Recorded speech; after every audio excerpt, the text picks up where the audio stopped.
Ahsoka sucks. Ahsoka sucks. You have to do a review on it now.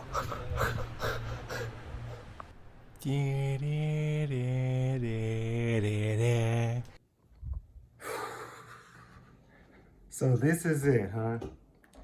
This was supposed to be the show that saved Disney Star Wars.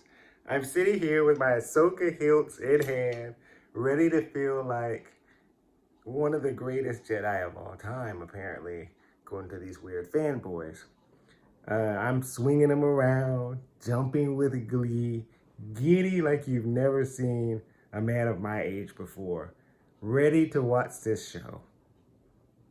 And then it starts, and I can't believe what I'm seeing.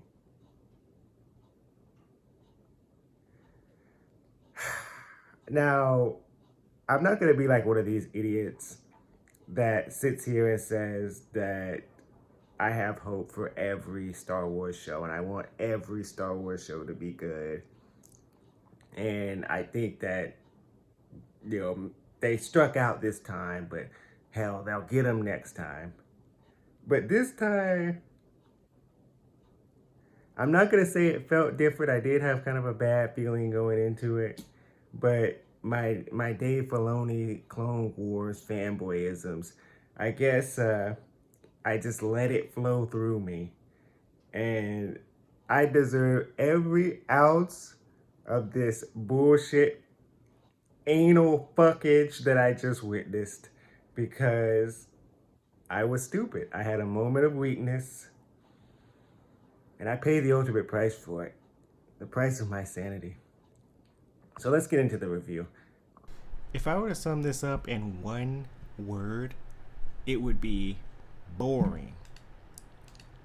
Keep in mind, this is supposed to be the thrilling action show that gets all of us fans reinterested in Star Wars. So the show starts actually with an opening crawl. But the opening crawl is not what you expect. There's no Star Wars logo, and the text is in red. And unfortunately, I do get Rise of Skywalker vibes. What I mean by that, if you haven't seen the opening crawl, is it actually essentially tells the viewer that beloved villain that we thought was dead is actually not dead, and they have to find the map to get to him. Now, we've seen MacGuffins used before in Star Wars, but this is just getting ridiculous. They did it recently in The Force Awakens. They did it with the Sith Wayfinder and Rise of Skywalker, and now they're doing it in this.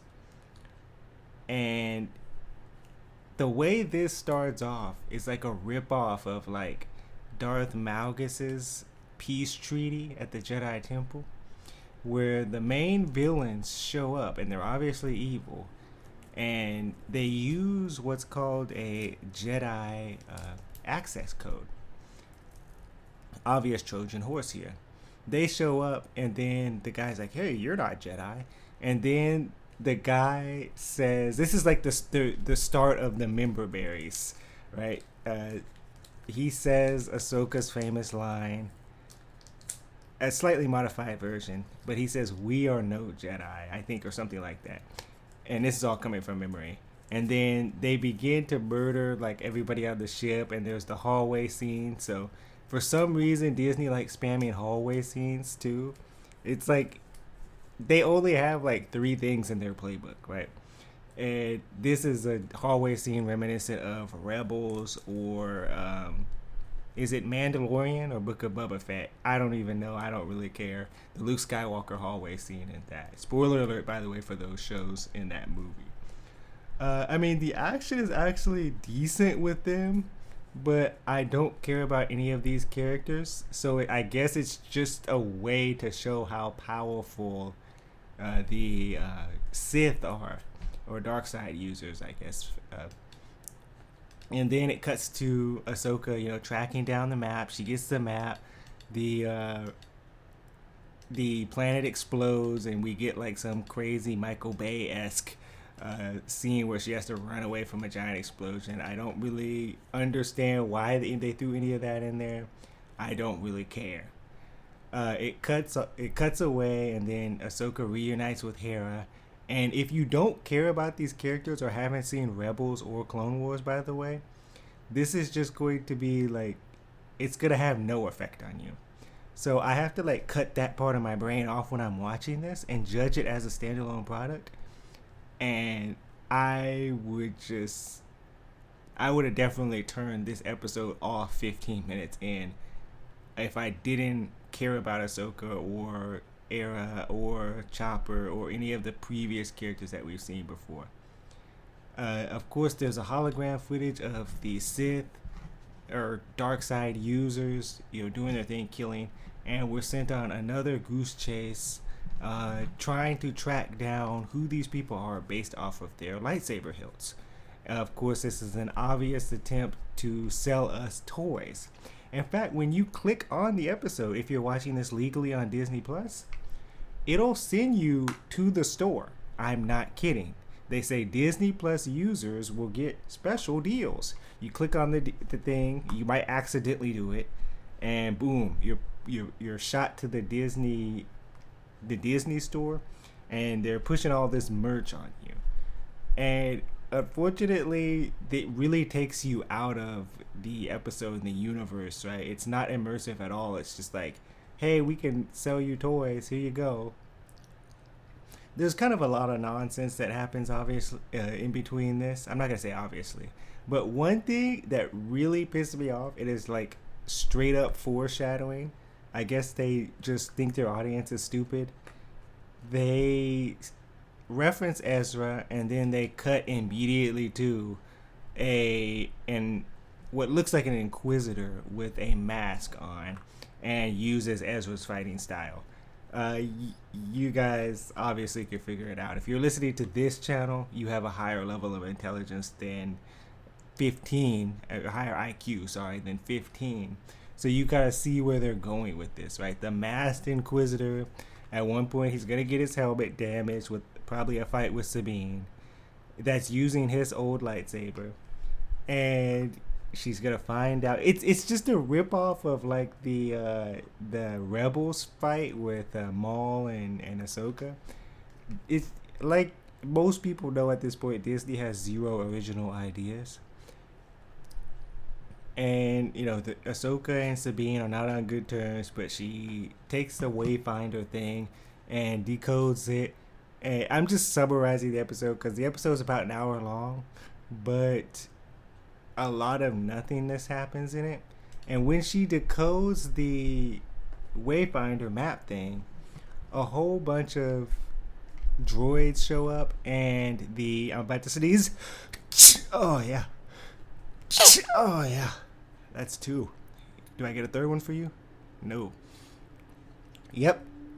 Oh yeah, there it is. Big 3, baby. So the dark user, female dark user, shows up to duel Sabine, and I was very shocked that I didn't get like an ad break, like, hey, you could buy these lightsabers. But they show off Ezra's old lightsaber. Now Sabine, she's made some modifications to it, and the dark user.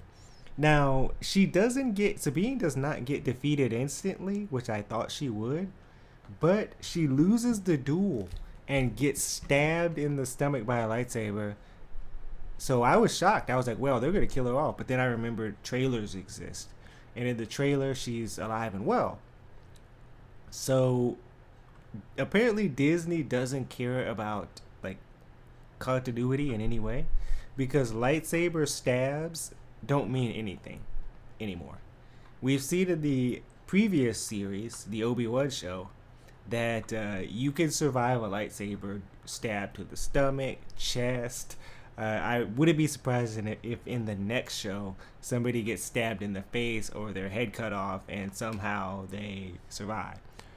I guess that leads me to my next point. Is this better than the Obi Wan series? And I would have to say yes so far. But that's not really a high standard. Keep that in mind. But overall, this is getting like maybe 5 out of 10 for me. it's not worthy of like an epic rage-filled rant like my Obi Wan videos that I put out about a year ago. I guess I decided to come out of retirement, by the way, to watch this Ahsoka show. And as of now, it is one big nothing burger. I did watch both episodes. They did drop 2 episodes, similar to the Obi-Wan show. They dropped 3 because they knew that you'd probably drop after the first episode if you saw this very mid first episode that both series had. They, of course, episode 2 review will be in a completely separate video coming tomorrow. But everything sucks signing out.